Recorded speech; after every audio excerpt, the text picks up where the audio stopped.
Today I want to help you get over one of the major hurdles of becoming a Green Lantern fan, figuring out where to start. A series with this many characters and this much history can be intimidating, and I wouldn't blame anyone who looked at all of it and found it too overwhelming to dive into. So I'm gonna do what I can to make the process as easy as possible for you, so that you can start enjoying Green Lantern with very little trouble. First of all, and I cannot stress this enough, there is no right or wrong way to start reading Green Lantern. We all tend to get really hung up on starting things from the beginning so we don't miss anything, but this franchise has been going for 80 years and is full of so many good jumping on points that there's honestly not much reason to worry about starting in exactly the right place.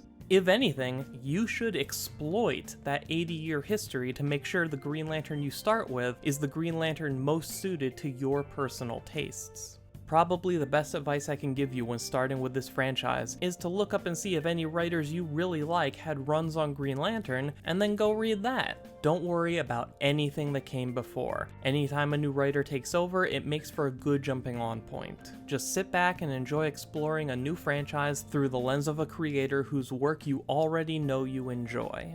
Oftentimes, the run you pick will give you an on-ramp into other runs by other creators and keep expanding out from there. For example, let's say you were reading Strange Adventures or Batman and you really like the writing of Tom King. Well, he wrote Justice League The Darkseid War Green Lantern #1, and despite its dumb title, it is a fantastically well done self-contained one-shot that you could appreciate all on its own, or you could follow the branding and read the also good Justice League Darkseid War storyline, in which Green Lantern Jessica Cruz earns her ring, which then leads directly into the ongoing series titled Green Lanterns. Tom King also wrote The Omega Men: The End Is Here, which made excellent use of Kyle Rayner, and can be a really powerful way to get to know who this character is, at which point you might even want to go back to the beginning of his career and see what it was like. Conventional wisdom would tell you to read the old stuff first and then get around to the modern stuff that gives a different perspective on it. But honestly, looking back on old material with modern context is just as valid an experience as taking it all in publication order. These comics came out in the 1990s. Anyone reading them for the first time now would automatically be looking at them differently than someone who read them as they were coming out, so you may as well add the layer of introspection provided by the Omega Men to give you something to think about while you check out the old stuff. Another big one is if you liked Superman by Peter J. Tomasi and Patrick Gleason. Good news, they had one of the best runs on Green Lantern Corps pretty much ever.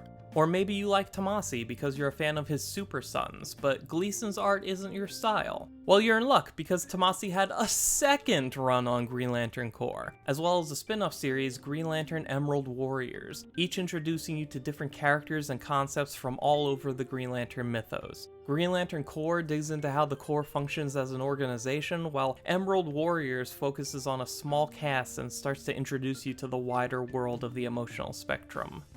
If you like Tom Taylor's work on books like Injustice and Deceased, he did a two-part story in DC Universe Online Legends called The Brainiac Sinestro Corps War. If you read that and you like the Sinestro Corps and have questions like where did they come from and why is the Anti-Monitor on their team, then you can jump over to the Geoff Johns run and read the Sinestro Corps War storyline running through Green Lantern, with hooks to get you into Green Lantern Corps as well. Yes, there's almost 2 years worth of issues leading into the war, but honestly, don't worry about it. Plenty of people jumped straight into the Sinestro Corps War storyline when they heard all the hype surrounding it and had a great time with it. The worst that can happen is you'll come out of it with some questions, and the best way to find answers is to just keep reading. There are tons of examples. Did you read Future State Green Lantern? Because that same writer is doing the ongoing series that started right afterwards. That series is also bringing in the character of Teen Lantern, who first appeared in Brian Michael Bendis' Young Justice series, so fans of the character can follow her over to this book. This same run of Green Lantern is also going to bring in Sojourner Mullen, star of the series Far Sector, so if you like her in Green Lantern, you can go read her solo series. Good starting points are everywhere. And if you don't have any favorite creators that also worked on Green Lantern, then your best bet is probably to start with the Geoff Johns run. It's a pretty massive, multi-year epic that'll introduce you to a ton of Green Lantern lore, mythology, and characters, while also giving you an easy way into all the other books I've already talked about. The only thing with this is it's a much larger commitment than most Lantern series, and Geoff Johns' work can be polarizing to some fans. You'll have to pick what sounds best for you. Just know that every series I've talked about today can each be read all on their own perfectly fine. Reading more will enhance the experience, but it's by no means required. Now, before I finish up, I want to recommend one other way to start reading Green Lantern. The way I started. One day I was in a store and saw the cover to Green Lantern number 53, and everything about it confused me. This Green Lantern didn't look like the one from Super Friends. I had no idea who he was fighting. I didn't know why Superman was there or why Superman had long hair. So I got the issue and I read it, and it was awesome. The whole thing was one big fight scene, and none of the characters knew any more than I did. The other characters had no idea who this kid calling himself Green Lantern was, and Green Lantern himself knew just as little about the concept of Green Lantern as I did. And it ended on a cliffhanger that was equally confusing, because I had no idea who this character was, or who he was talking to, or what was even going on. All I knew for sure is that I had fun and wanted more of it, so I kept going. Sometimes I'd read issues in order, sometimes I'd jump around based entirely on what covers I thought looked coolest. I didn't care, I was having fun. And look at me today. Now I know more things about Green Lantern than any person should, and I got here by reading whatever I thought looked interesting and not worrying so much about the details. Hell, my first exposure to the concept of Emerald Twilight was Green Lantern number 55, when Alan Scott showed up to explain it all to Kyle Rayner through two beautifully rendered images hitting you with the grandeur of a bygone era, as well as the intensity with which it fell. All while I was still trying to process just who Alan Scott even is, because I'd never seen him before either.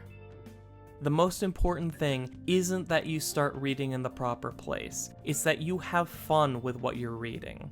If you need to start from the very beginning to enjoy yourself, then you should do that. If you want to skip the Geoff Johns run entirely and just read Green Lantern Corps, then you should do that. If you want to start by reading a totally random issue, regardless of the number or its place in the story, just because you find the cover super interesting, then you should do that. Every single one of these is the right answer. Don't let anyone tell you different. But I am curious to know, if you are reading Green Lantern, where did you start and why? Tell me about it in the comments below. Remember to subscribe if you want to see more videos like this, and hit the bell notification to make sure you don't miss any new ones. You can follow Mosaic Comics on Twitter, and the script for this video is available at mosaiccomics.blogspot.com, links in the description below. Thank you for taking the time to watch. My name is Dan, we'll talk again soon.